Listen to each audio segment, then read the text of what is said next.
রমজানের প্রধান আমল মূলত কি সেটা বলেন দেখি। রমজানের প্রধান আমল কি ভাই? রোজা রাখা। মাশাআল্লাহ, উত্তর সঠিক। রমজান মাসের প্রধান আমল হলো রোজা রাখা। রোজা রাখার চাইতে মাসের বড় কোনো আমল হতে পারে না। রোজা রাখা রমজানের সুন্নত না মুস্তাহাব? ফরজ।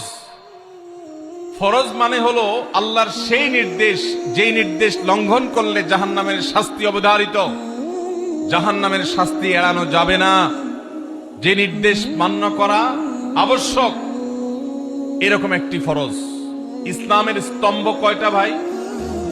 5টা। নবী করিম সাল্লাল্লাহু আলাইহি সাল্লাম বলেছেন, বুনিয়াল ইসলামু আলা খামস। ইসলাম দাঁড়িয়ে আছে 5টি ফাউন্ডেশনের উপরে, 5টি খুঁটির উপরে, 5টি ভিত্তির উপরে। সেই 5টি ভিত্তির 1 নম্বর হলো শাহাদাতি আল্লাহ ইলাহা ইল্লাল্লাহ ওয়া আন্না মুহাম্মাদান রাসূলুল্লাহ। আল্লাহ ছাড়া ইবাদত এবং উপাসনার উপযুক্ত আর কেউ নাই।